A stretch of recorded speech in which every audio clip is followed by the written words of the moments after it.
Bueno, esta es la clase 4 y la voy a hacer chiquita porque resulta que en realidad tendría que ser la más larga, pero no da tiempo para que yo les cuente cómo se sale de este embrollo, de ese embrollo de necesitar la libertad de ser yo para mí y al mismo tiempo de pertenecer y ser abrazado, que es el embrollo central de cómo hago para sentirme bueno y fuerte al mismo tiempo y no sentirme malo y débil, que sería la otra cosa.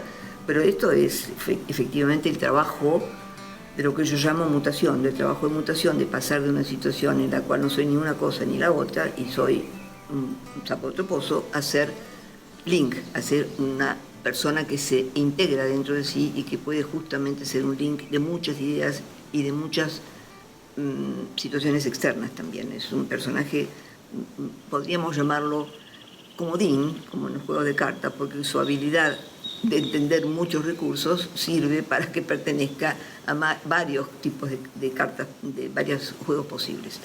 Es bien usado el comodín, es una cosa genial.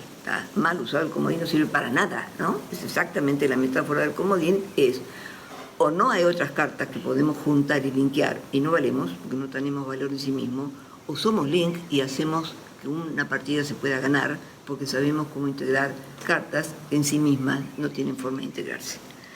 Entonces, solamente les anuncio en esta clase qué es lo que el chico que tiene este sufrimiento y el adulto que tiene este sufrimiento va a tener que ir aprendiendo y resolviendo para encontrar cierta paz. La primera es tolerar la sensación de soledad existencial. Sí es cierto que somos personas que no nos conformamos solamente con vivir. Tenemos que entender para qué vivimos, tenemos que entender el sentido de nuestra existencia. En ese sentido, esto nos transforma en seekers de un sentido de la vida, nos transforma en filósofos, nos transforma en todo el tiempo pensando. La cantidad de gente que me dijo a lo largo de mi vida y que dijeron a las personas con las que yo trabajé: qué insoportable que sos, no podés parar de pensar, pero no podés quedarte quieto, pero no podés disfrutar de que estamos teniendo una comida lindísima y una puesta maravillosa de sol y vos venís con cuestiones existenciales. No, desgraciadamente muchas veces no podemos.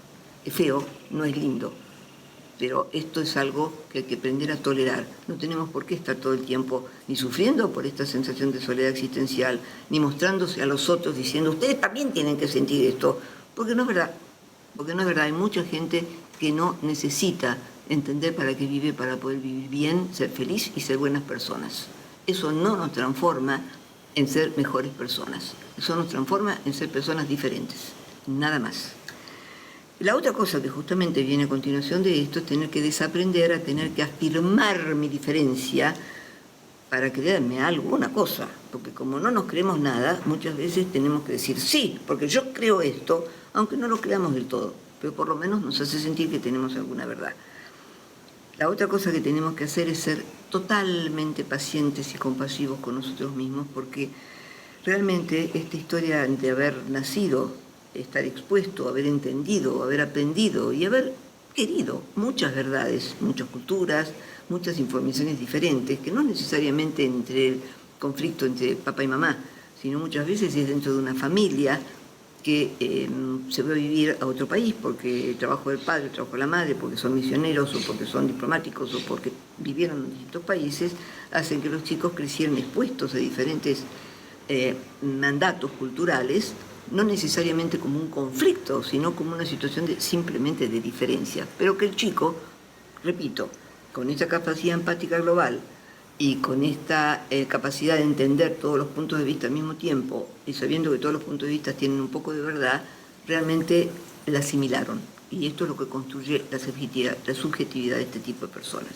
Entonces necesitamos muchísima paciencia y muchísima compasión con nosotros mismos, que lamentablemente es muy difícil de pedir a los padres de chicos así, y es muy difícil de pedir a las personas que conviven con nosotros, porque es cierto que somos bastante insoportables. Y entonces esto es una de las cosas que tenemos que aprender en cómo contenernos a nosotros mismos y aprender a encontrar cierta paz para no estar permanentemente contagiando con esta búsqueda de nuestra razón de ser en las relaciones con los otros.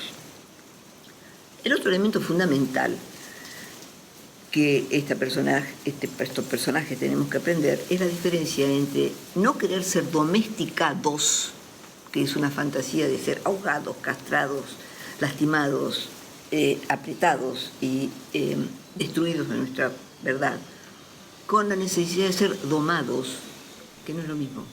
Si nosotros no domamos nuestras múltiples emociones, nuestras múltiples verdades, nuestras múltiples contradicciones, si no aprendemos a domarlas y a calmarnos, y esto se hace con el trabajo de reflexión, ¿no?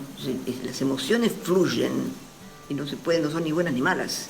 El trabajo es un trabajo de la reflexión que se hace con la corteza cerebral, que es la parte evolucionada del ser humano, la parte del pensamiento, la parte de la posibilidad de razonar sobre lo que sentimos. Y esto es una tarea muy importante. Esto es lo que yo llamo autodomarnos, no domesticarnos. Con esto termino el comienzo de cómo tenemos que aprender a domarnos para poder llegar a nuestro lugar de paz, a nuestro lugar donde encontramos nuestra casa, desde donde después vamos a volver a salir, como cuento en el cuento de Lynch y las estrellas fugaces, pero en ese lugar tenemos un espacio de respiro y de paz. Gracias.